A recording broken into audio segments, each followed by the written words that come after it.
Hi folks, this is International Master John Watson and this is Ask the Master on ICC TV. The main idea of this show is to provide you, the viewer and listener, with a forum to ask questions about chess and the chess world. You can send these questions in advance, which is the best way to do it because then you get to really think about them, and you can send anything about chess. The email address for that is askimwatson@chessclub.com. And by sending something, and let me repeat that, ASKIMWATSON at chessclub.com, askimwatson@chessclub.com. You can also send a question to my ICC handle if you're an Internet Chess Club member. That's John L. Watson, one word, JOHNLWATSON. And of course, you can ask questions live right now. I just want to emphasize that if you send things by email, you can send me your own games. You can send me questions with files and analysis, and you can also take some time and send a nice lengthy question, whereas in the chat, of course, it's bound to be a little bit superficial, even though it's a lot of fun. Because in the chat you can play Stump the Master, because it means I haven't seen it yet, so there is that. That makes it more fun in a lot of ways. You can also just talk to other people on the chat, and as I see somebody's doing already, oh, there's Alan, and Big Karpov, there we go. Let me talk about some subjects that you might ask about. You can ask about openings. We talk about those obsessively. Everybody loves openings, and I know a lot of them. I've played them and I've taught them and I've written about them for many years. There's chess strategy, chess books, chess videos, chess history, current tournaments, players that are playing now or older. Just really anything related to chess world training, how to get better, although that's a tough one. But I try to do that as a teacher, see if I can give a little bit of help on that. That's the most impossible dream, is how to get better at chess. Okay, so having said all that, I think I'll just get started here. We've got Alan on there. Anyone seen the game Ivanchuk versus So from Vika on Say 2015? Just looked at it. Loads of sacrifice. Best modern game by miles. What? Yeah, what was the opening? Maybe I recognize it by opening. Can someone tell me what the opening was? Alan, maybe you can tell me. Ivanchuk. Yeah, I don't. There was a really good game. So was Black, right? Yeah, well, there we go. Ivanchuk. So maybe like a Marshall Gambit or something. Something like a Marshall Gambit. Alan, you want to give me a little more input on that? Was that the game where So sacrificed on G2 and then played this slow move A5? I think I'm starting to remember this, and then that may not be the same game. And then Rook A6, A6 G6 or A6 F6 or something like that. Is that right, Alan? Is that the game? It actually that really was a nice game because Black makes this nice slow move, A5. It's a Marshall Gambit of a sort. Maybe not a direct Marshall Gambit, but something like that, where you play an early D5 for Black and sacrifice the E pawn. Oh, Marshall Gambit. There it is. Yeah. Okay. Okay. Super. Yeah, that was a very beautiful game. I think I remember that. I mean, I think, yeah, I definitely remember it. I just don't remember very well. But I don't even know if it was sound. I just know that there was a beautiful sacrifice. Okay, what else have we got here? We've got, I was saying on Facebook that I talked to British GM Keith Arkle. Okay. Keith said he went on ICC and said, I did too. He asked my handle and said, I played you recently. And how did you do? I guess I lost. No, you won. You mean me? He played me? I guess that's, oh, you. He played you, Alan. I guess. Okay, anyway. Hey, hi, John. Hi, Elliot. Oh, this is great. Some celebrities here. Moving Dutchman, Ears 61. Here we go. Elliot Winslow. Okay, A65, F3, G3 versus the King's Indian Benoni. Okay. We can. What are we going to ask about that? What should you play against the Ford? John Hartman knows that I just played a tournament and I had that against Timur Gariev. I wonder if I should answer a simple. There's a bunch of questions I got in advance. Let me try at least one really simple one that'll go fast. It was kind of nice because it's from a pretty much starting out player who was reading a book and has a question. He says, I am new to chess and teaching myself. I bought a book called Chess Basics from David Levins, and at the end of this book, he has puzzles to test your knowledge, and I came across a puzzle that I can't seem to make sense of, and I'm hoping you can tell me if my logic is correct or if I'm missing something. Here's the question. The book says, quote, rook and pawn endgames are notoriously difficult to win, especially with a rook pawn. Black's last move was king f7. Does everybody see that on the board? A fatal error. What did white play now to ensure victory? So then he gives the answer from the back of the book. You guys might want to just take a quick look and see what you think. Anyway, the answer that the book gave was rook here, exclamation point. That's what the book says.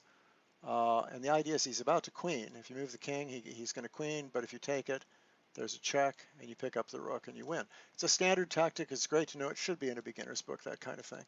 That's why you always keep your king on g7 or h7. But what David asks is, how about after rook h8, how about rook here? And he says, I don't know what I'm missing, because if the king moves somewhere, then rook takes and there's no queening and black wins. So the question is basically, what did basically, what can this possibly be right? What am I missing? That kind of thing.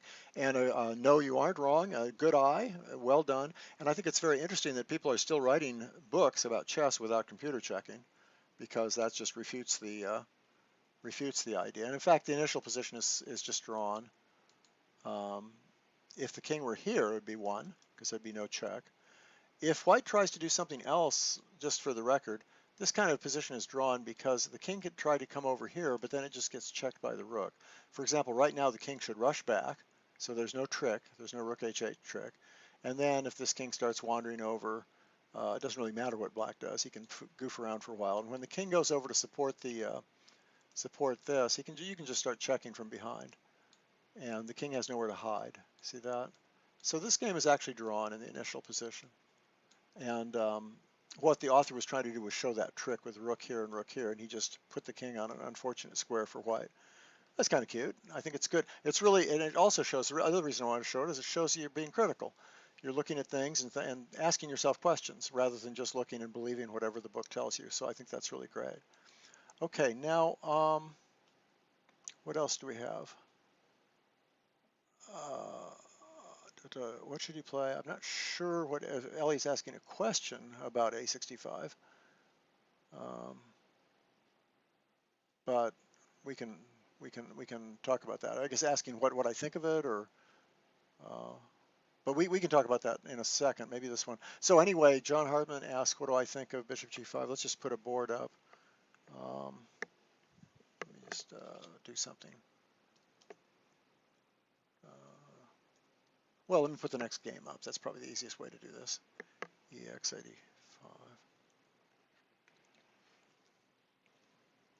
Yeah, I just played in a tournament and played Timur Gariev, who's this fantastic player, and I got incredibly lucky. I played my worst game at the tournament, but somehow he was nervous. We both got in time trouble and made huge mistakes. I guess that's my excuse. Anyway, that opening he's asking about is, now I usually play C4, but I was tempted because Timur always plays has played H6 about 5 times in the database, and he also played it against Akobian in the U.S. Championship, and I thought, aha, I want to play against this because I think it's a funny move. It's typical Timur, really creative. He wants to go like this and play Bishop G7, but I think White's much better, has a really, really nice game, and I was all ready for that. But I don't normally play this, and he played this move, and I've only had this position once as White, and didn't know what to do. So I did the same thing that I did last time, and I got a bad game last time. I played here. The idea is to stop him from doubling pawns and threaten check, and he played here. And to make a long story short, then I played here, now that he can't play bishop takes, now that he can't double my pawns. So I played here, and we just kind of goofed around for a while. And he played e6 at some point, and I played here. He played here, and I castled, and he played bishop f5. Oh wait, that's wrong. I didn't get that quite right. I played e4 already.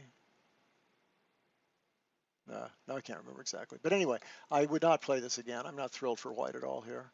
I don't know, what about this? This is sort of the main line. You just ignore the capture here. And I think next time I'll probably play that. I haven't looked at any theory, but I've got to find something better than what I did this time, even though I did draw the game. But it wasn't because of the opening, that's for sure. So, these doubled pawns are not dangerous. I don't think black would take immediately, actually, because this kind of position is very comfortable for white. Now, remember, we talked about trying to get a little pressure here, and maybe you're going to take there. I'm going to kind of look this up, or at least think about it myself and figure out something to play, because I've failed twice now in this position to get a decent game, so get a good game. Um, so I don't know the answer to that question, but it's kind of relevant. And John knew that I just played that game. Okay, you didn't tell us, but I guess it wasn't published online live. Uh, you know it? No, I don't think so. No, it wasn't online. Froze. Uh, Joke blitz openings. There's a whole book by somebody about blitz openings. I don't play enough blitz chess, but I think I could think of plenty of things to have fun. Maybe you want to say what it would start with, like which first moves, and then mention them. I mean, there's something against everything that you can play around with. It might be. I mean, for example, you might play an England Gambit. I mean, that seems like a good blitz kind of opening. This kind of thing. Just get your pieces out really quickly. Against the English, I think it might be fun to try the Meyer defense. And then if he goes here, you go here. And if he takes it, you just counterattack in the center, that kind of thing. I think you could play a lot of fun stuff. Um, we looked at things like, remember in the French, we looked at that crazy line with b5. Now I can't remember what it was, but pawn sacrifices. I mean, basically look at your pawn sacrifices and your gambits, and you'll probably be okay, especially obscure gambits that some people haven't memorized a long time ago. In your MCO Volume 1, you briefly mentioned Sveshnikov Sicilian transposing from a four knights, but didn't discuss. Thought positionally suspect, some interesting possibilities. Could you go over it? Yeah, it's actually nothing. I'm not really making any claims. I'm just saying that that was a very common way at one point to get into the Sveshnikov, because people for a long time now, I mean 20, 30 years, have, they just aren't thrilled about playing against this. We mentioned this before on this show. So one way to get away with, if you're a Sveshnikov player, is you play there first, and white plays the four knights, which is this. And if black isn't scared of this line, and that's, goes on forever. There's infinite amounts of theory in this kind of position. There's the check and queen b6, check and queen c7, white starts attacking, and, I don't know. It just goes on and on and on, this kind of thing. And, well, I mean, there's many ways for black to play. There's also early bishop a6. I didn't mention that. That can be a good move. For example, you can even play it. And there's also, and I think the main line that Lecco used to play was with bishop b7 and c5 and just try to open up this long diagonal. I don't know how the theory stands, but I'm sorry, queen c7 is to attack this and then open up that diagonal. And then if c4, I guess you have probably knight e3. So anyway, that's the four knights, Sicilian four knights. You have to be willing to play that. There's an old book, Meeting 1e4, Quality Chess, by a grandmaster, and I can't think who it is, but that has a repertoire in the four knights, Sicilian four knights. Kind of a fun opening. Probably, white gets an advantage, but that's kind of what happens. So, just to make a long story even longer, white used to be able to just play. This is the safe move that most of the grandmasters made. And then if black plays here, there's a tendency to play this kind of ending. White has the two bishops, and maybe black's okay, maybe he isn't. But this position has been played a lot, and white was usually willing to play this and try to get just a small endgame advantage. So that's what white would be after. But what you can also do, and what a lot of top players did, was they played d6, and then when white played this famous sequence of bishop f4 attacking this pawn, there's really only one good defense. This move has real trouble after, I think, queen d4. Don't take my word for it. I think that's right, because you're threatening knight d6 and you're also threatening rook d1. And this move, which is the normal move, now you pin this, and guess what we've got here? We've got the Sveshnikov, right? We've got there we are. It's a direct transposition. So that's what I was trying to say there, I'm sure. And so it's not a profound comment, and it's not even a suggestion. It's just something to do. The volume is too low. Well, you have to turn up your own volume on your side. That's your speaker, usually. And otherwise, I can put it closer to my thing. But I think you'll probably find it's okay if you just turn up your volume. If not, say it again. Say that it's just hopeless, that even if you turn up your speaker. Okay, let me see. Other than Play the French, which is great, by the way, what are some books on the French you recommend? You know, there's a lot of recent. Why when I was writing Play the French 4, I was lucky because I was the last of a series of about 7 books and DVDs. So I could look at them all and make suggestions and improvements. That was really nice. Often I've been the first person to write about something, and then everybody else, corrects me. But okay, well, it depends on kind of what you play. They're all kind of repertoire books pretty much. But Antich and Maximovich have a book called, I think, just The Modern French or something. And its repertoire is based on knight c3, knight f6. And you play the McCutcheon and you don't play the classical, you play the McCutcheon and you play against the Steinitz variation. Well, I can't go into that because it's going to take too long because there's too many of these books. There's Ogar and Natyrlis. They recommend playing the classical system against knight c3 and c5 against the Tarrasch. Antich and Maximovich suggest not bishop e7. So it kind of depends what you play. Let me just show you real quick. Like Antich and Maximovich recommend against the Tarrasch bishop e7, whereas Ogar and Natyrlis give c5. And hope I get this right. Antich and Maximovich have a long thing with this, and if bishop g5, bishop b4, and if e5, just a Steinitz, anti-Steinitz systems. And Natyrlis and Ogar recommend the classical, the really old-fashioned way of playing, which maybe one of the big problems with that is you have so few winning chances.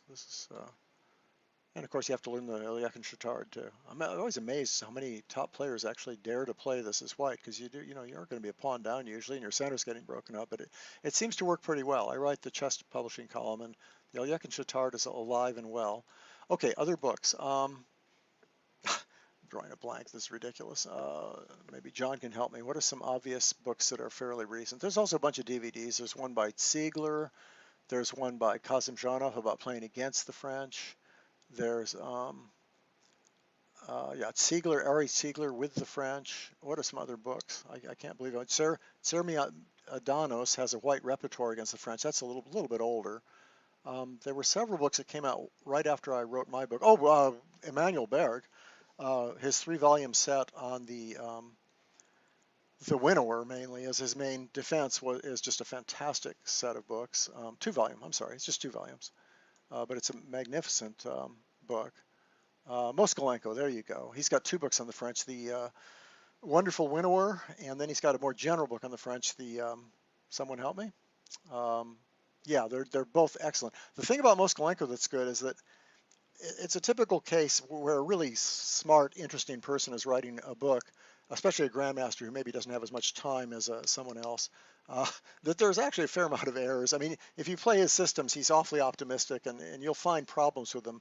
But what really overwhelms that and makes it, what makes that unimportant is that he's so entertaining and enthusiastic, and he's got so many original ideas. So I very much like those books.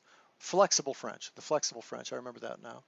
So there's 2 books by him. We're getting there. I could quickly zip off and find just a huge series of books on the French. Yeah, should I dare to do that? Is that just ridiculous? Let me do that. Let me just name a few, most of which are pretty recent.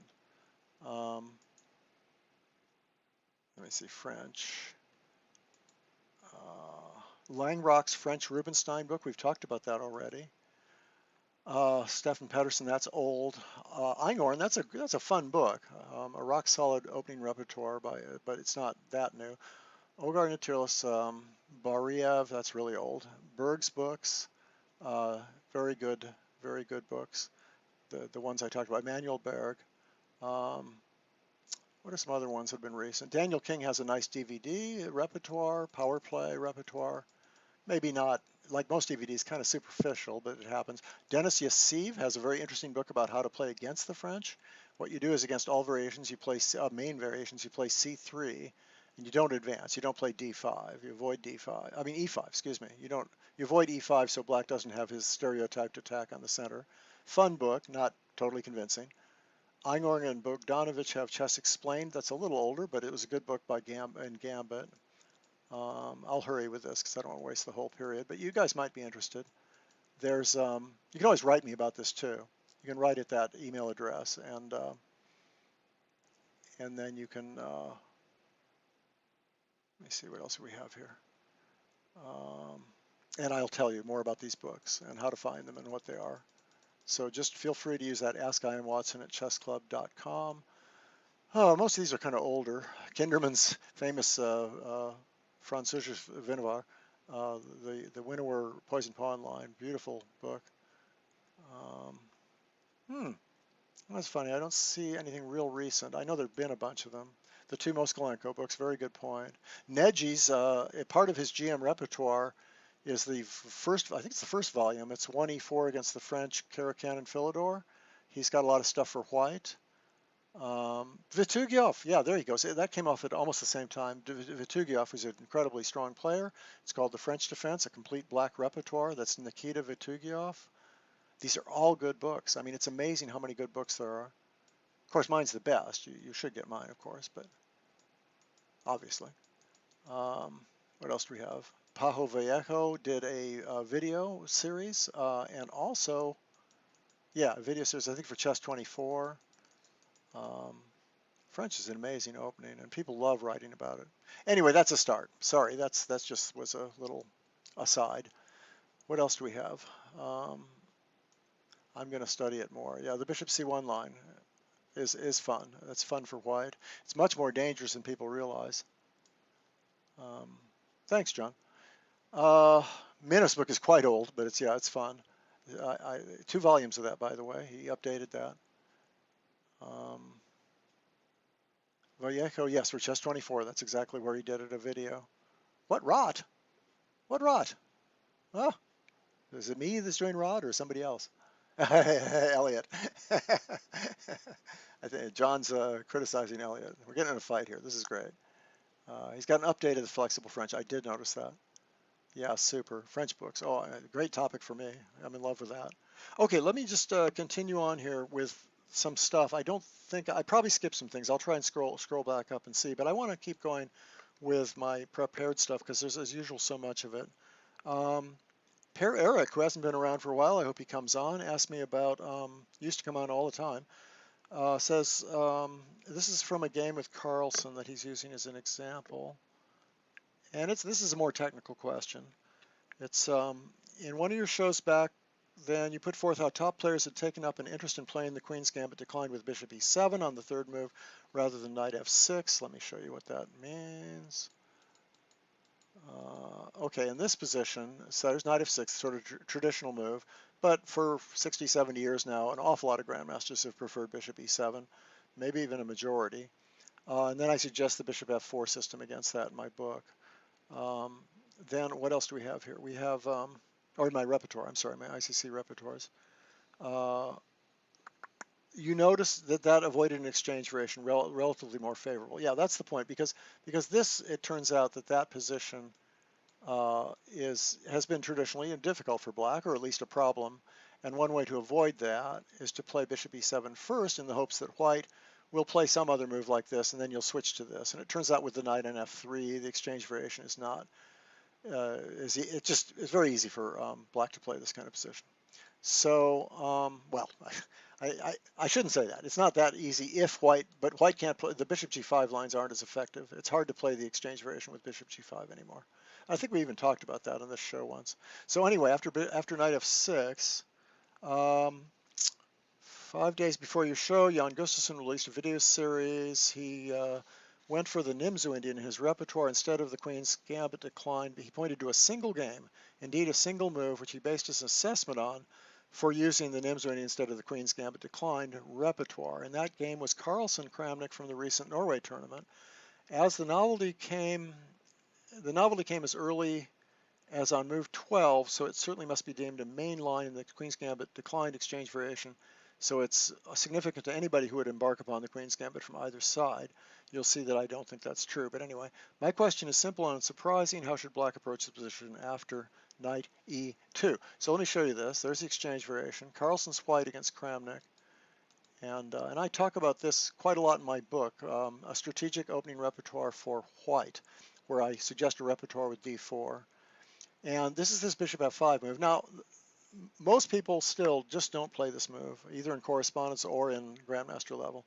It's popular for a little while. There's a book by John Cox that recommended it as a repertoire book. And White's main, most important answer is to play here, exploiting the fact that there are a couple pieces lined up on that file. And Black usually plays here, at least for many, many years he's played there. I noticed that because this isn't working very well for Black, Black's playing here, which I mentioned in my book as a possibility, but White is definitely better. One reason, well, he's better. It's a small advantage, but it's a definite advantage after you double these pawns. This is how it goes. Black wants to get the queens off and play an ending with two bishops with these weaknesses, but his idea is, well, you've got to break through. You've got to show how to break through. Well, with the bishop here, there's an immediate possibility of targeting that square, playing like this and this, for example. And with the bishop here, you can't play bishop d3. So the majority of people still to this day are playing bishop here instead. But I just wanted to mention that you can play bishop e6. They're almost, I think White's better in both cases, but not by maybe huge amounts. Okay, so White in this game played there, Black played here. You see, you don't want to leave the queens on. For one thing, the queen controls that key square, but also White can attack in a position like this with a queen still on. So he doesn't have to just try and win an endgame. So taking the queens off is sort of essential, although there have been games with pawn takes. And now you can't play bishop d3, but Black has these weaknesses, like on f5. Anyway, let's just continue here. What was I gonna? I wanted to. What I was going to say about this. Yeah, so that just gives you a background on this opening. So White plays here, not always played. There's a bunch of ways to play it. H4 is a very interesting move that I give in my book. I give a lot of analysis in my book of various options, and I try and suggest that White's a little, this position basically was considered definitely drawable by Black. The big disadvantage for quite a while, the big disadvantage for Black is that it's hard to draw. You have to play well, and you never win. Black has just no winning chances against any kind of logical moves. And if you look at the databases, it's very interesting. Not only when I wrote my book, but now, I checked it, of course, yesterday just to make sure what's going on, and White wins way more against this variation than he does against other normal main lines in chess. So that's the problem with playing a drawish line, thinking you can draw a strong player, for example, is that you're actually usually end up, because you don't win any games, you usually end up with an overall worse performance rating or performance against a so-called drawish line than you do in more mainstream lines where things are more double-edged.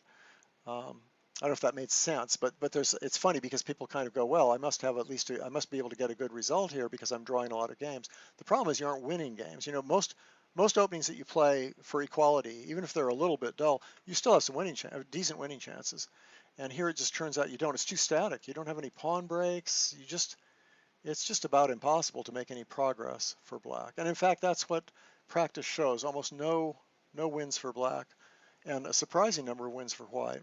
Anyway, I think White's slightly better here. I think that's sort of confirmed by the fact that people aren't playing this very much anymore. Kramnik did, but of course Kramnik feels like he can work it all out in advance. He can figure out exactly how to draw, where to put all his pawns. This is like the Berlin defense or something. It's two bishops, and if he works everything out exactly, he can figure out a way that White can never break through. That was his theory, and it worked a couple of times, and then Carlsen won this game against him. If White has an advantage, by the way, it's very small. It's probably true that this is objectively drawn, but so are most chess openings. So I'm rather unimpressed with this as Black, actually. Okay, so this is the main line, and or one of the main lines, and White plays there, and Black plays here. That's kind of a subtle move because if Black plays, I don't know, castles or something, let's just say he makes a move, now White has extra time to get to the f5 square. For example, I'm not sure if he plays this immediately, but he sure could. And then if f5, whoops, all of a sudden he can't defend that square. And if bishop e7, you get to that square first before he can play f5.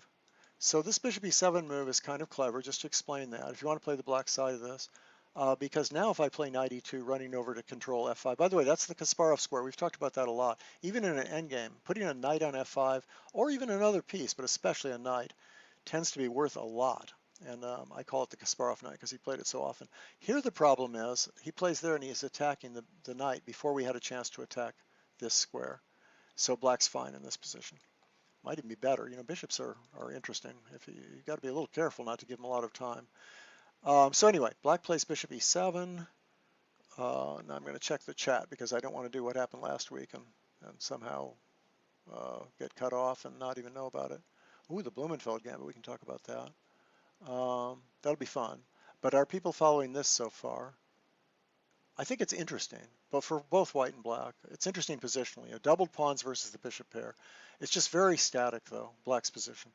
Okay, so white plays here, and that's the new move. And I think it probably is pretty new. It might have been played in some games before, maybe correspondence, for example, but it's basically a new move. Kramnik in earlier games have faced this move, which is, I think I analyzed that a fair amount in my book. I'm sorry, G3, not F3. G3, which is, it makes sense because the bishop might come here to cover F5. That also protects the knight, and it means the knight can sneak back here too. So it's a very logical move, but he did draw 2 games after, okay, this move. Now, what's black doing? Black's little strategy is to get that knight to D6. That's the key to the whole thing, because that covers that square, and it also has a little aggressive potential. That's how black has drawn games, and that's how Cox's book suggests that basically black can always draw. He's just too optimistic, I think, but that's okay. By the way, John Cox writes excellent books, and so really good D4 repertoire book, for example. So I'm not criticizing him as an author. I think in this case he's just a little optimistic, and that makes sense. All of us who write repertoires get a little optimistic. Now Kramnik drew a couple games after that move. Black came back. White went here to cover F5, and just in time Black protected it. And I won't go on any further there. I just want to show you how that one Kramnik game went. And then another Kramnik game went castles, same thing.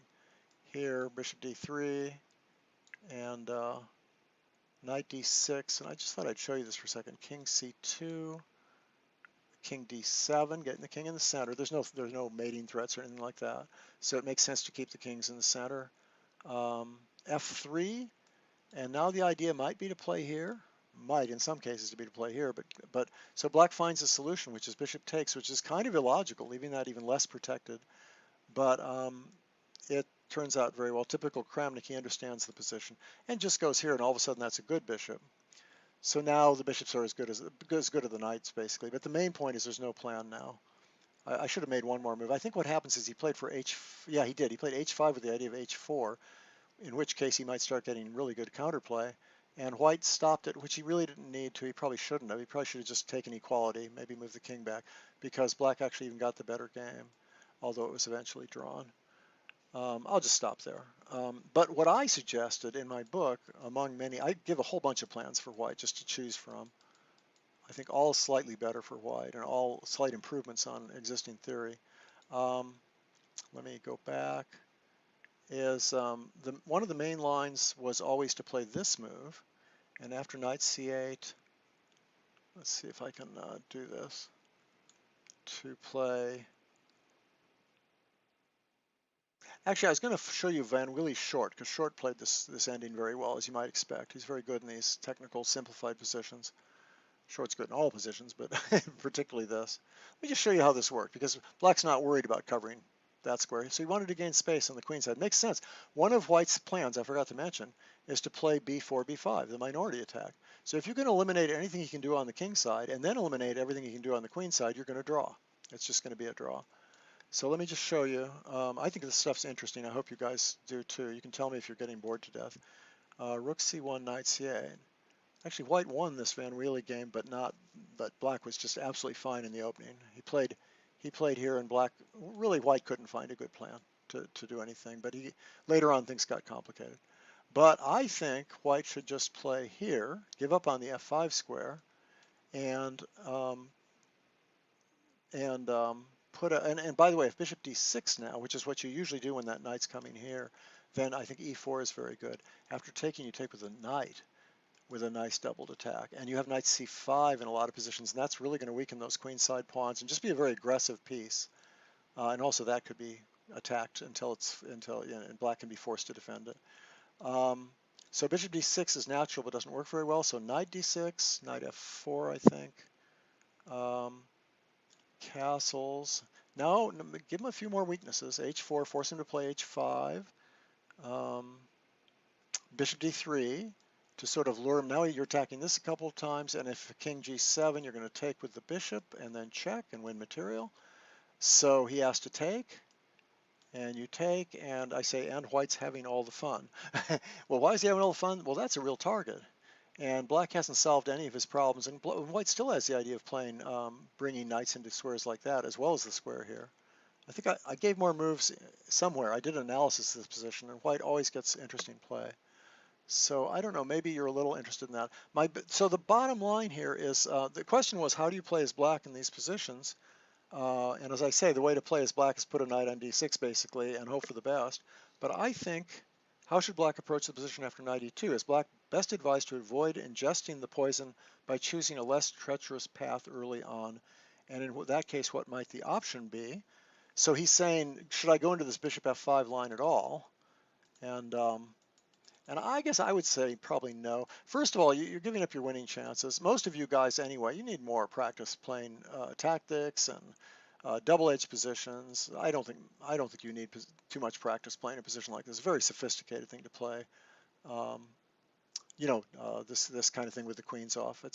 It's endings. You shouldn't avoid endings in general, but I think heading for this one in particular, where you have no real prospects, and it's not going to improve your chess enough. But I also don't think it's even that great, so I would recommend against it. What should you do instead? Well, just learn the main lines. They're still quite playable, and white has a couple options for how to play this kind of thing. Well, bishop d7, that's kind of a good move.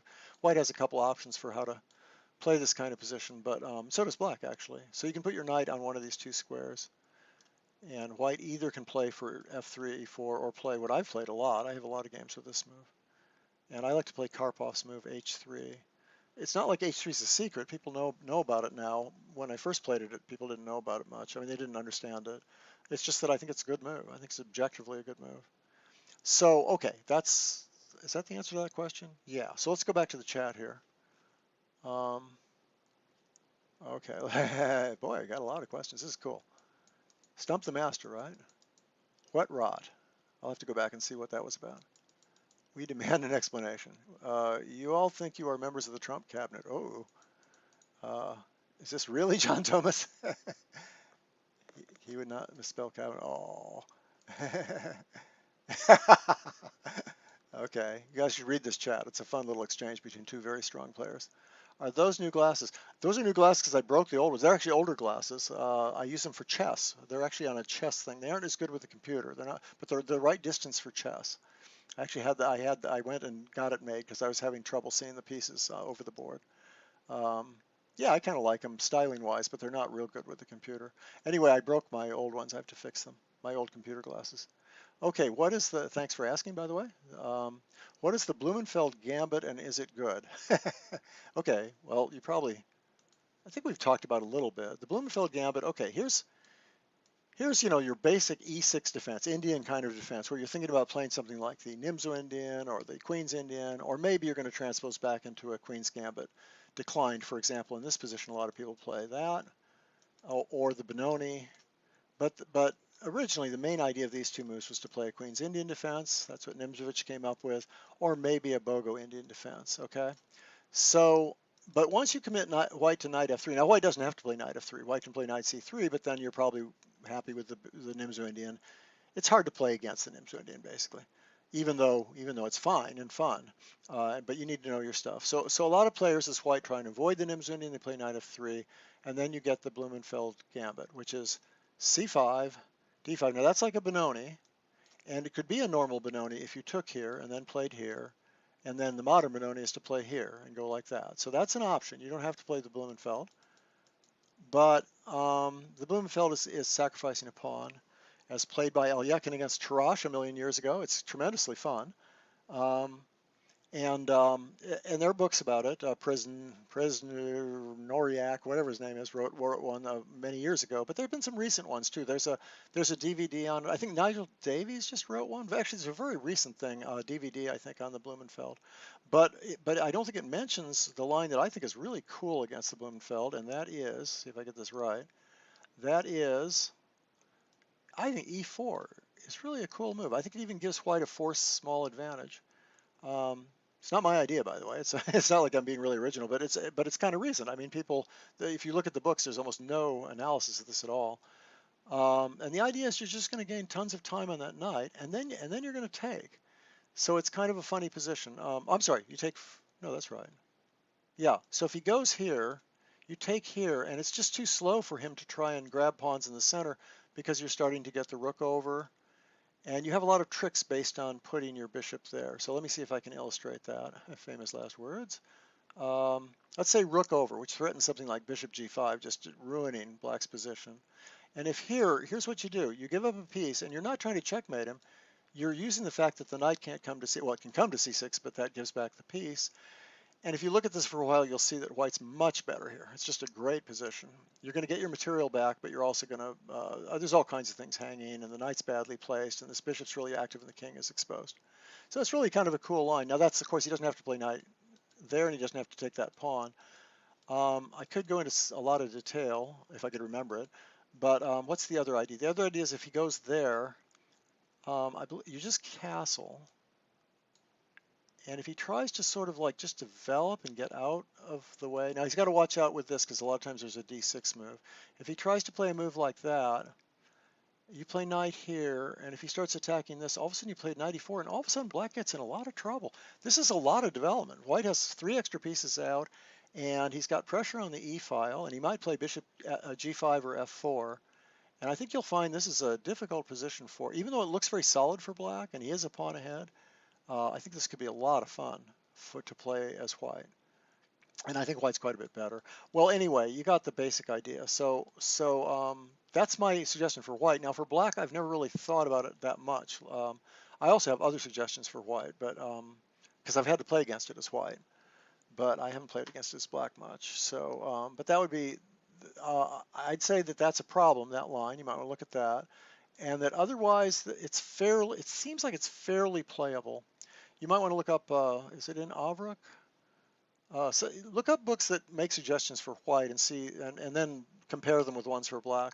I think overall the theory for the Blumenfeld is white gets these small advantages, but black's okay. And sometimes black gets big attacks. Now if you accept the pawn, which I think is fine for white, I mean I've always thought white was a little better here.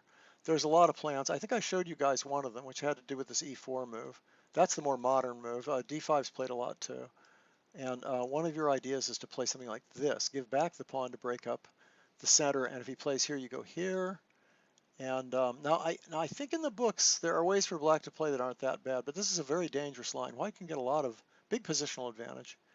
You know, if black starts taking this thing, there's going to be a check and a knight g5 attacking this square, and the e4 pawn, and then bishop c4. So you really can't take that pawn.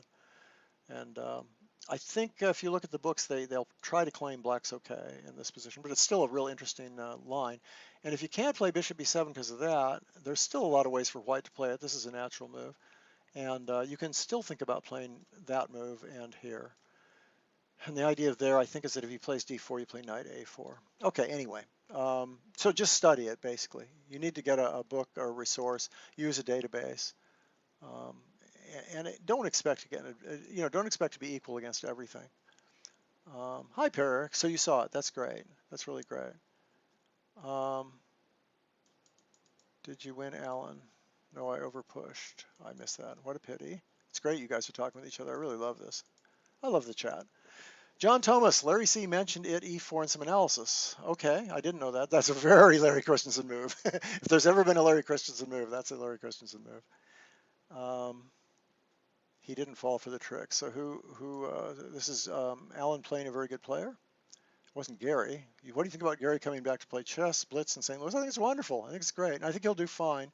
I think if I've got a funny feeling that if he had to play a classical tournament, even if he was really well prepared, I think it'd be tough for him. I've been thinking about Kasparov's style. You know, I look at these Kasparov games, and I used to think that they were all the attacks were really sound. You know, there's always this idea that Tal had unsound attacks, but Kasparov's were all sound.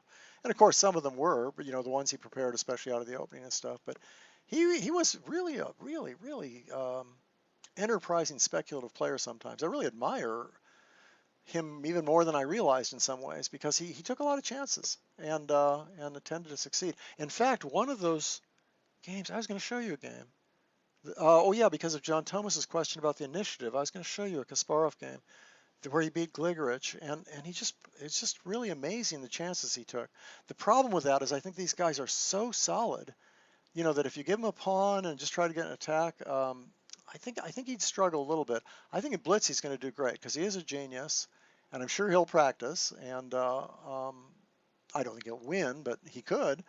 You know, his age is going to be an issue, but I think that I think it's fun that Kasparov is doing it. It's good for chess. It'll give it a lot of nice publicity, and wonderful, wonderful player. But as I say, my theory, and maybe you all feel free to disagree with me, is that even though I think Kasparov is the best player of all time, and Carlsen's a little bit early yet to say that, I think, um, that I think he'd struggle a little. I think these guys are extremely good, and if you start speculating the way Kasparov sometimes did, also they won't. He had an advantage in opening theory. He had a nice lead in opening theory, and now that would have disappeared because these guys have been studying openings ever since they were 8 years old, and they just know things intimately, and they've been using the computer that whole time. Now, of course, Kasparov would tend to catch up, but he wouldn't get the advantage that he used to get from the opening. I could look at the Moving Dutchman thing, but let me continue what I promised last week. By the way, I'm going to refresh my my Dasher interface here just to make sure that I don't cut everybody off again like I did last week. Let me do that for a second. Okay, let me go back to the chat. Let me scroll down a little bit here and see if I've got one more chat thing to look at, or if I should go Return to the King's Gambit. Yeah, Simon Williams has a couple videos on that, and of course there's the big John Shaw book. I remember when I thought this was winning for white. I wonder which one. Oh, the King's Gambit. Yes, any book about 1988. It's the King's Gambit. Sure, it's an ancient gambit, and a million things have been written about it. But the reality is, there's tons of new theory. So I would say yes, it's out of date. Which doesn't mean it's not a good book and really fun. It's fun reading the old books. You know, books, just because books have mistakes, I mean, all these books have mistakes, even the ones that look like they couldn't possibly have a mistake because they're using the computer. And I'm always amazed how many, I mean, for a good example is these quality chess books, which are just superb, and you know, they're for almost like grandmaster preparation, and yet almost all of them, you know, if you teach them or you play the lines yourself, you find things that just don't work and aren't that good. And it's kind of amazing. It just shows how hard it is to write an opening book. It is really, really hard. You can put tons of time in and still you're going to miss stuff, and the computer is not going to bail you out every time. Okay, isn't bishop d3 good if knight e2? Okay, what are we talking about there, John? Knight e2 in which line? Bishop d3. Oh, I'm afraid I zoomed past it. I apologize. And Ears says yes. Which line? You guys want to tell me which line you're talking about? Poor versus Adams game is commented by Jan Gustafsson. What do you think about Gary? I answered that one. I was 3 pawns up against Kasparov. Oh, okay. So you were talking about Kasparov. That's fun. Well, Alan, you know, you could tell your grandchildren. But, you know, the problem with the simul's is they win so many games and they start coming around really fast and they really put the pressure on lower players especially. Okay, hi John, what's your opinion of the French defense version that's so played against Anand? King f8 in the mainline winnower. I didn't even see that. Was that in the Rapids or the Blitz? Because I haven't caught up on all those games. I can tell you all about that. A person I had just a couple lessons with a great IM who I showed a game of actually. Aman Hambleton used to play that all the time. Nikolic played it originally, King f8. I'll just show what it is, and then I'll go back to the things I really think you'll enjoy, which are the questions I was asked that we never got to partly because I got frozen last time. But just so you can see what he's talking about. He's talking about King f8 in the winnower. Aman always convinced me how great it was for black, so it's interesting now that he doesn't like it as much anymore. It goes like this. Different move orders, of course, are possible. Okay, so here, black can castle. Okay, black just defend this. Black can play queen c7. Those are the two main moves. Or c takes d4, which often transposes to queen c7. Black can play knight. Now there are some interesting moves like here, and after bishop d3, well, h5, and a move that Pajo Vallejo recommends in his DVDs is this move as one of his systems, which is just fascinating. And you know, the theory goes on forever. Followed by b6 and bishop a6 is the idea, and that's interesting because there used to be a line in the winnower where you played. Let me just show you. This is maybe silly, but you play this first, and and then you play this right away to play that exchange. And after this, you play knight g6. So it's a subtle difference. You either have c5 in one line or you have b6 in the other line. And I think Aman's order with c5 first might actually be better than playing b6 immediately. Um, but I still think if White plays really well, he'll usually White plays this, by the way, and Black plays here because he can't allow h5. Then White has this wonderful choice between various moves here. I mean, there's all kinds of moves here, and they're all legitimate. The weirdest one of all is the queen here, intending to cover f6 so you can play bishop g5 and not even worry about f6. And Black takes and White goes here, and then suddenly White plays here after the knight retreats. It's really quite interesting. But anyway, I'm sorry, I'm getting so off the subject. Why did I even mention all this? Oh, because I'm trying to give you an overview of what happens in the winnower. Okay, so after queen g4 in this position, after c5, that's the knight g6 line and the knight f5. So there's a lot of things to play that are irregular and might be fun to play. But the question here is, what's the main alternative after king f8? That's the last one, which creates no weaknesses, and it's very typical of Moskalenko's lines in the flexible French. In fact, he may even talk about this, although I'm not so sure. He plays it in the McCutcheon, of course, like many people do. One of the disadvantages, apparently, at first anyway, it seems like, and I'm not sure if it's true actually, is that it looks like White can go here. And in fact, Kasparov did that in one of his games to get pressure this way. And if he succeeded in forcing Black to take, that would be just a wonderful position for White. Straightening his pawns out, the bishops would leap into play. Turns out that isn't maybe that great. It seems to hold pretty well for Black, and I won't go into the details, but so usually that the bishop ends up here, which looks passive but can be pretty effective. For example, let me see, it's White's move now. In fact, that's one of White's favorite moves, is anticipating pressure down the file. And then the other move is just, I think, probably just normal move like that is pretty common, or h4 followed by h5. What do I think of it? Last time I looked, White was getting some small, I couldn't quite justify it. It seemed like, well, I can justify it because it's a game and it's fun and you can beat, all these players are unprepared for it. That's the main thing. Whether you can actually equalize, so that was a different thing. I think castles and queen c7 are both okay if you know them well, but of course they take a lot of studying. So those are the main moves I think are knight f3 and h4, but yeah, and the idea of sometimes the idea of h4 is also to bring your rook in for the attack. In fact, I used to try that against Aman. So we would have these practice analytical sessions, and he did great against me. He used to put the king here, and oddly enough, after he cleared out the last rank, he'd put the other rook there just to defend the king side, and I could never break through. It's actually a pretty solid position for Black on the king side. So I guess I'd say, yes, this can be a lot of fun, but if you start playing GMs and things, you might suffer because, you know, there's attacking chances for White. Anyway, one of the main lines goes something like this, something like here, queen c7 threatening to come down to c2, and then I think White just plays here anyway, because it turns out that if you take that, the combination of rook c1 and bishop b4 is too strong, so Black doesn't maybe take that. I think Black tries to put a knight on c4. Anyway, I hope that's a bit of an answer. I haven't looked at it in a while. Robert Byrne played with the knight g6 line exactly. When I was showing earlier that knight g6 line, not the king f8 line, but the knight g6 line, Robert Byrne played. Yes, I can show you a lot of ideas in that line.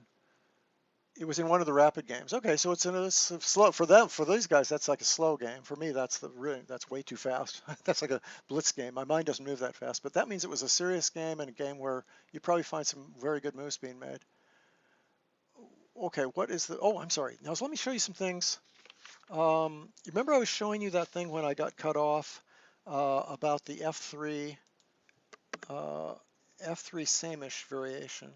I just think this is so instructive and fun, these games. The question was from Colin, and it was about what, it was about the Carlsen Anand match. In fact, it was Anand is White against Carlsen. It was about this line in the Nimzo Indian, except it usually starts with F3 these days.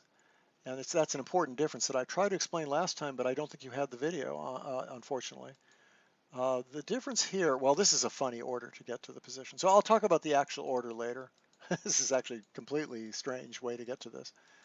But this is sort of a standard position in the Samish, and White plays F3. So this is not what the question is about, because Black has chances to play C4. as we saw in the Polgar game. Do you remember the Polgar game that we looked at, Kasparov, Polgar? But the real question is about this move G4. So I thought I'd show you this as just an example of that structure. There's also a good game, Georgiou Fischer, where Georgiou beat Fischer as white and never developed any pieces. It was really wonderful. There we go. So he asks about this structure basically, and we'll get to the more exact order in a second in those two games.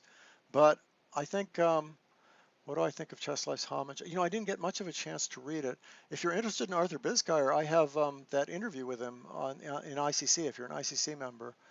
Pretty lengthy interview with Arthur Bisgeier. And there's also a very good review by somebody who's on the chat right now, maybe, John Hartman, a review of his book. He had two volumes of book about his games, which I thought were just wonderful. I reviewed them myself actually on the TWIC. If you can go back and look in the archives. The actual story about him, I kind of skim read it. I have to go back and look at it more carefully. I mean, I suspect it was quite good, but I just didn't get a chance to really look at it carefully. Anyway, let me get back to this for a second. G4. Okay, so what's going on here? This is really weird. White's sort of neglecting his development. He's already played Rook A2. You'll find that G4 often comes real early in the game, much before all these moves, and before castling too. But now the Rook A2 looks really neat because now it can swing all the way over here to support an attack sometimes. And at worst comes to worst, it can play maybe to D2, followed by bishop here, and then E4 will happen. So one of White's ideas with G4 is to play G5 followed by E4, which by the way defends that pawn. That's one of his main ideas. Just get a lot of space. Remember when you've got bishops and you've got a 2-to-1 majority in the center, boy, if you can start pushing those things, you can often stand much better. In fact, I'm not real convinced about B6 and bishop B7. I don't think it works very well. I think already White's quite a bit better here. So anyway, Black played C4. Now that looks anti-positional. It's what Capablanca famously did against Botvinnik in the same basic kind of structure except without G4. But actually C4 can be a good move in many positions. And in these lines, you can play like that, like we saw last week. I think we saw it anyway in the Kasparov-Polgar game. But it has other good points too.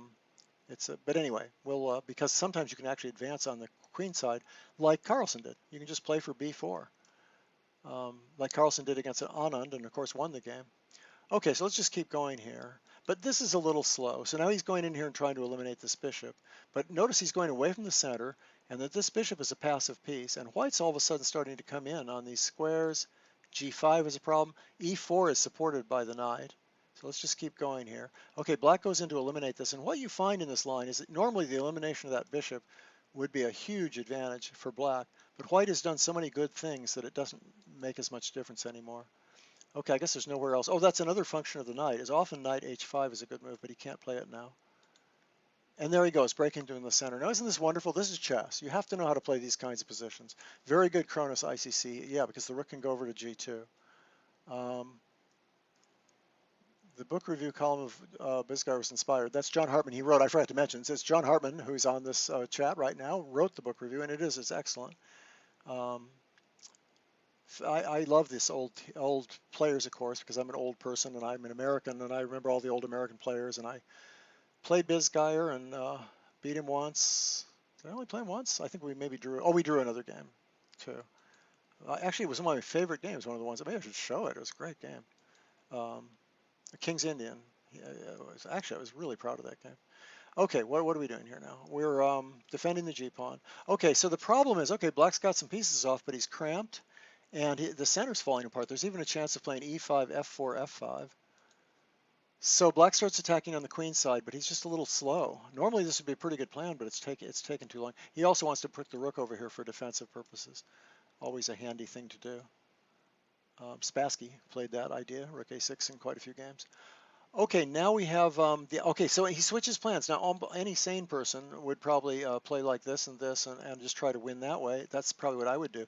But he comes up with an even better idea. He's just going to play this sacrifice and swing this rook over here and somehow get his, and the queen's on a perfect square for that sacrifice because it's looking at H6. So anyway, and he does that, and I'll just show you the rest. The rest is all tactical. He's threatening queen H6 followed by queen G7 mate. So Black moves over, White moves over, Black checks. White moves over, And notice that g6 is covered by the bishop, and so now queen takes h7 is threatened. Black is forced to play knight f8, but now the rooks aren't connected, so white can simply play rook g2 or rook g1, and the game is over because rook takes is threatened, followed by queen g7 checkmate. And oh well, actually one more I forgot to show you. So knight g6 is played, and now the very pretty move, which was the first position I showed you after our video came back on last week. That move wins. Now black resigns because black's threatening check.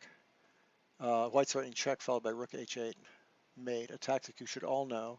And if he comes back to defend it again, well then you have rook h, well you have takes and mate among many other ways to win. So beautiful game, I think, really pretty game, and shows you about the G4 structure.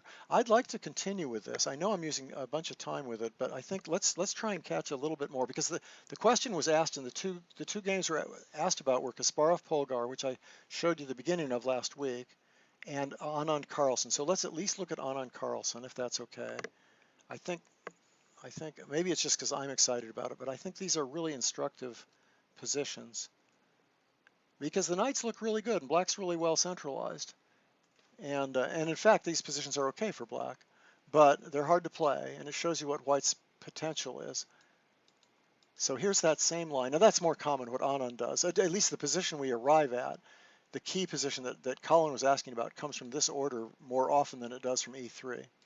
Okay, so we get a same-ish position, and white takes and black takes. And I think I told you last week, well, in this case, actually, unlike the E3 lines, this is actually a pretty good move. I don't know if you remember, but with the E3 lines, we talked about this playing C4. Now you can't play C4 because knight C3 actually works, because you can protect your knight.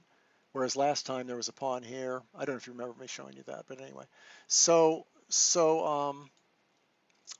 hope I haven't run off here. Okay. So knight takes is a definite possibility, a definite option. But he plays takes. Carlsen plays takes. He knows what he's doing. And white plays this. And this is the structure, this odd structure, where black's going to be 2 pieces ahead in development.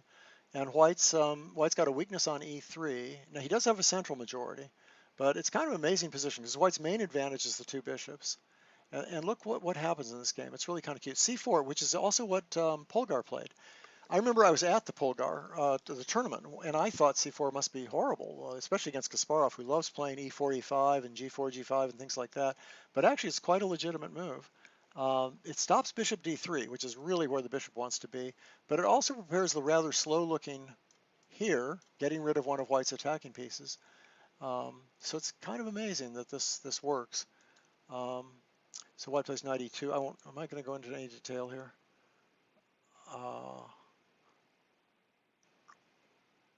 Yeah, I don't think so. By the way, on castling, this is kind of interesting. On castling, this move is often played. Whoops, sorry, is it black's move? No, white's move, knight e2. Yeah, you could play g4 right away even. There's no queen h4 tricks. And that's been played, amazingly enough. So white's made no piece moves, right? And he's weakened his king side. And it's a perfectly legitimate position. I think this is fascinating stuff. Okay, so knight e2 does get a piece out, so at least he's got one out, but it does block the bishop too. So castles, you play g4. It turns out he plays knight c6 instead. White plays g4 already. It's fascinating. One idea is to play here, and then who knows where the bishop's going. It might go there. Maybe the rook's going to come over. I think you don't know for sure yet. But it's got that same idea of g5 followed by e4 at some point. Just expanding in the center. When you've got 2 bishops and you can expand in the center and you have a central majority, that's quite a powerful combination. Now you can play knight a5 already, and maybe even should, instead of castles. But anyway, we get to this position. Knight a5, castles, knight b3. It's going to get rid of that bishop. Rook a2, same idea. Although, ironically, and Marin points this out, a lot of people point this out, this was probably a better move by Anand. And I'm not even going to try and describe why that is. It's because the rook gets stuck on a2 later. And here it's more useful, and it has some interesting tactical ideas too. So ironically, rook a2, which he probably played very quickly, is almost for sure not the best move. So now Carlsen just starts expanding on the queen side. This is amazing that black has enough attack to counter white's attack on the king side. I mean, I guess it's just that I like attackings, but I think of black's king as being in some trouble, and this taking forever, right? And maybe even activating my pieces a little bit. But Carlsen seems to know what he's doing in chess, I've noticed. Seems to know a lot more than I do. And now e4, because you've got to protect this, but also e4 because you're about ready to really start attacking here. Black gets rid of that bishop before it gets out, obviously. That's way too strong an attacking piece. And black plays there, the same move, the defensive move here. It also protects the rook, so b4 can be played. B4 now, if nothing else, there's a takes b, and you can't take it back because rook takes. So these guys know what they're doing, but it also has a wonderful defensive role too. And Anand plays that. I assume that's right. I have notes on all this, but I realize it's getting late. So now people think maybe it was best to play g6 here, or maybe maybe b4 even. That those might have been better moves, because knight c7 is a good move. It worked out okay, but it takes another piece away from the king side, another defender away from the king side. So you kind of wonder. Now the point is that's a very good square for the knight, and the other point is after b4, that's even a better square for the knight, attacking everything. And but it's a little slow. Okay, so Anand played f4. Let me just see. No, f4 is not the best move. Now what was supposed to be the best move here? Okay, I'm not going to do a big annotation because frankly I don't remember all this stuff. So you can look up the notes and things. I think at this point White had some pretty good moves, and I don't remember how it was. You guys might have some idea, but f4 probably isn't the right way to go, as it turns out. Maybe because it cuts the queen off a little bit from the attack. Anyway, that was given question mark by some people. So Carlsen wastes no time, starts breaking through. And now this would have equalized, they say, because there's no way to get through, and also the knight can't get to b5. That's important that this knight can't get there. So this turns out this is supposed to be equal, but of course it's a move you really don't want to make. It's a extra queenside move. It allows a protected passed pawn or an open file. It just doesn't look very good. But that was one way to play, because black's actually better the way the game went. So it went takes, takes, rook takes, knight takes. He's just trying to divert the defenders. It looks so logical. F5, boy, I mean, you know, you'd think Anand, boy, if Anand could have gotten positions like this the whole match, he probably would have been really happy, even though he didn't win this one. Now, there is a problem. That's a protected pass pawn. And White plays up. Now, I think F6 may have been better. There's options on every move. This would be a hellish game to play, especially for someone like me that gets in time trouble. Possibly, it turns out, just either H4 or knight H5 might have been a little more accurate. Anyway, he's just going up there trying mate. Knight C7, F6, and again, you know, black, it turns out, could have played this, but he played this. I won't go into any details because it's just fun to see. Queen H4. Now the idea is let's just checkmate. I mean, one idea is queen here followed by maybe mate, or queen H6 followed by rook F4 followed by rook H4. So black plays back to cover that square. He doesn't want to play knight E6 to cover that square because bishop H3 and takes would happen. White plays up. Black plays B2. And white is running out of attacking ideas and so gives him a new queen, which is wonderful. He might just play there. That's if you go really deeply into this, it turns out that's probably about equal, unbelievably enough. But he goes crazy, which is really fun. And for the attack, of course, is to come over here and just checkmate. Carlsen makes a new queen. And very famously here, Carlsen blundered. You know, in time trouble, he makes the move that it's a very natural move. It's what you would think he would do, especially if you look at bishop f1. Because bishop f1, black plays here, and then black's able to cut off, able to sacrifice the queen and stop the attack, because he's got plenty of material. You know, he's got other material, so he's not worried about sacrificing the queen. And I don't remember how this goes. This goes here, here, here, here. Oh yeah, and then white has a beautiful move, g6, and that ends up drawing after a lengthy thing. You may have all seen this game before, but it's a really beautiful game. So probably with no time, very little time left, Anand goes, hey, none of that'll work if I just play knight f1. Whoops, sorry. If I just play knight f1, none of that'll work. And why is that? Because if he plays here, for one thing, you could play bishop f3. I think there's another reason too, actually. But anyway, so maybe he felt good, but he had missed the fact that black could simply play queen here now. I'm sorry, last move was, oh, I'm sorry. Oh, that was a variation. He plays bishop f1. Yeah, okay, wait a minute. He played knight f1 with that idea, and black played there. Oh yeah, there's no queen d1 because it's not his move. Okay, and what's the idea of that? Well, rook here is met by queen takes rook, and then black wins easily because he still has his queen. He's got just tremendous amount of material, and there's no real attack. And white can't really, and black, so white resigned. White can't really swing around like that because it gets taken by the bishop. So, so that whole G4, F3, E3, G4 structure is really wonderful, the way it gives you these crazy attacks. Maybe I'll even show you one more quickly next time, the Georgiou Fischer game. I think it's a little too late to do that now. Oh well, actually we've got a few minutes. Got a few minutes. Or I can also ask, look at the chat, see if there's more questions. Hey, you've stopped asking questions. Must be interested in the game, I hope. Yeah, Cronus, this looks like my game is a 3-minute and 5-minute pool. Yeah, that's good that you're an attacker. I don't want to say anything deflating, but your games probably aren't quite the quality of that game. but they had all the time in the world, didn't they? They had classical time controls. Okay. So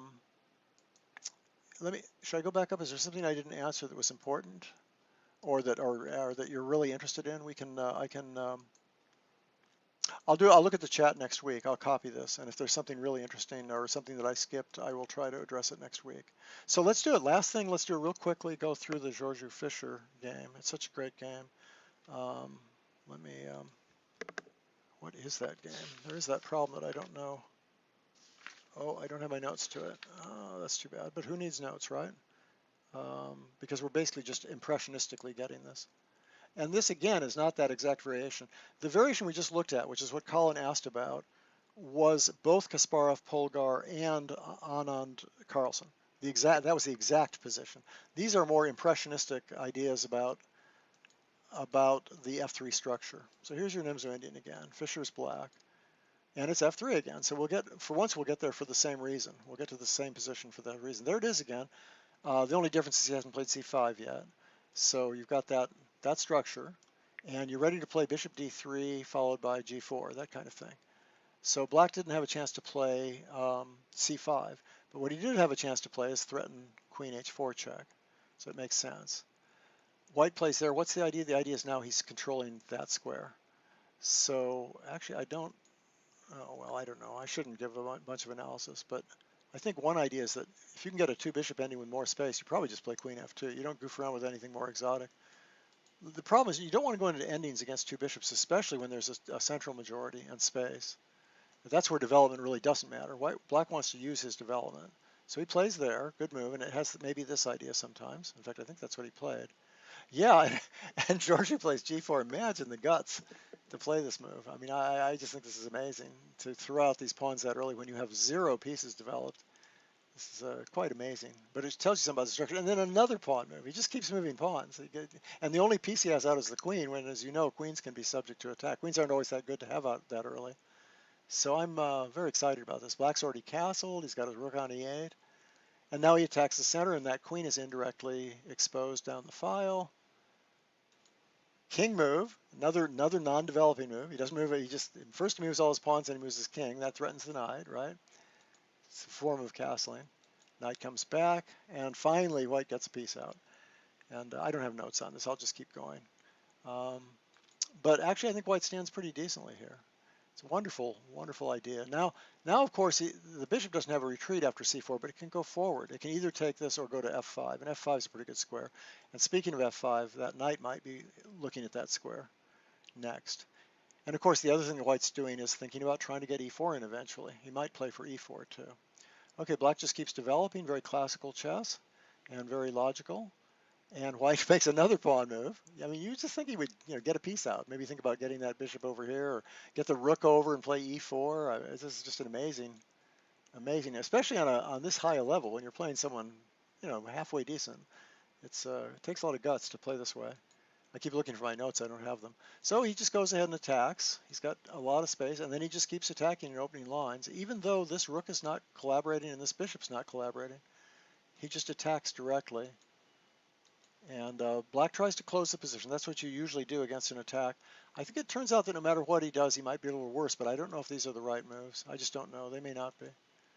White plays back, attacking that pawn. I don't, and also making room for his bishop, I guess. What do I know? There's probably other subtle reasons for it. Okay, Fischer defends the pawn and hits that weak c3 and b3 square. So Fischer is making total sense with his moves, not surprisingly. And now he wants to get rid of that light squared bishop. He's threatening to take and play bishop f5. He goes back. I don't know why he didn't take. Maybe it was just a bad exchange, good exchange sacrifice. Black starts getting his knight back into play. White thinks about putting his bishop on an active square, I guess. I think that's what he's doing. Yep. So White's bishops are pretty active, and his rook's on an open file. So somehow his pieces are sort of out now. His knight's very active. So I guess you could say that after all this time, he's finally developed. By the way, any comments on this? I know I forget to look at the chat. Okay, something in the background here in Havana. Oh, the Havana tournament. Yeah, was this? So this was this? This was the famous telegraph tournament? I didn't remember that. That's interesting. Okay, but anyway, we'll keep playing here because I should wrap this up. Okay, black defends his queen side. White gets one more piece. Now every single white piece actually is doing something active now. Every single one, even the rook. And white is thinking about sacrifices either here, getting rid of this knight, or something on d5. So black brings the knight back. He doesn't want to allow that rook takes. That could be a very dangerous move. And he also thinks he might go to a centralized square with knight d6. And white finally breaks. So, it's such an elegant game. He made all those pawn moves, did all that stuff, and look what he's got now. All active pieces, and he has the ideal pawn center attacking that square and also maybe advancing. So that happens. I think he's trying to avoid knight g4 check. He attacks the rook. Now I don't know why he doesn't take that. Let me think about this for a second. Queen takes looks awfully strong, doesn't it? The bishop can't even retreat that way. And rook e5 is going to be extremely strong, even if the queen is attacked. Okay, so that explains that. Rook e5 is a huge move. Okay, so he can't take that. So he just retreats the rook, and they're rook e5 anyway. Now I think there are ideas of this move. There's certainly ideas of taking followed by bishop f5, although right now there'd be a counter attack. Maybe rook takes. Yeah, rook takes, followed by bishop f5 looks good. So he plays out there, I guess, hoping that white will take that and there'll be a nice fork. And white plays up, threatening knight takes knight many lines, or even rook takes here maybe. There's this weird idea of rook takes, and if you take, for example, let's just say black did nothing. And I'm not saying there aren't other wins, but this is actually an interesting idea, because if takes, you have knight takes. But if knight takes, you have check, and the classic mate, it's not the classic mate, my fault. I thought queen h1 was the mate. Well, it would still work as a rook over, but it's a little more complicated. I thought it was going to be, the bishop cutting off the escape square. I think this would still work, though. Check here and just take, right? Yeah, so now you're going to mate anyway. So anyway, things have gotten out of control here. Black's just lost now, but no small achievement. So he plays there. White takes back. Black has one check down here. Doesn't do him any good. And tries to sacrifice maybe to get queen g5 check in. And I guess that just doesn't do any good. So now white's a piece up. Oh, and just plays it cool. I'm sure there are other ways to win, but the idea is if you're in time trouble, especially, which Georgiou, by the way, was always in time trouble, he knows he can win this position. He's a grandmaster. So instead of trying to mate, he just gets everything out. Now the rook starts to penetrate. This pawn is going to be lost on h5, or maybe the one on f6. Anyway, real quick here, because this is just a winning position. For a grandmaster, this is child's play. For me in time trouble, who knows? I'd probably mess it up. Certainly against Fischer, I'd mess it up. And he queens. I think it's a beautiful game. Oh, this is the Olympiad. Okay, I didn't know that. Okay, excellent. Oh, Georgiou offered the draw. He's famous for offering draws. So John Thomas really knows this game well. All I remember are the ideas of this game. I don't remember any details, biographical details. Okay, so he played quickly. Georgiou was horrible time pressure addict, but not in this game apparently. Okay, so Giorgio offered a draw. That's not surprising. He tends to offer draws, tended to offer draws really, really a lot um, against good players. I mean, he was a professional. He wanted to increase his rating. He didn't. He wanted to get prizes, and draws are one way of doing that against super players like Fischer. So I'm sure he would. I'm sure he came into the game thinking a draw against Fischer would be absolutely terrific. Anyway, I think it's a really beautiful game. I hope I didn't lose all of you. Certainly, we've gone over here, but well, maybe we've gone about the usual amount. So I want to thank everybody. Please send me askimwatson@chessclub.com. I haven't gotten too many of those over the last couple of weeks. So think about sending me questions, or you can play Stump the Master. You can look up some stuff, some cute stuff, and then ask me, and I'll miss it. But we'll have fun talking about it, whatever it is. So, have some fun with the show. And thanks everybody for coming on. And I will see everybody next week, I hope.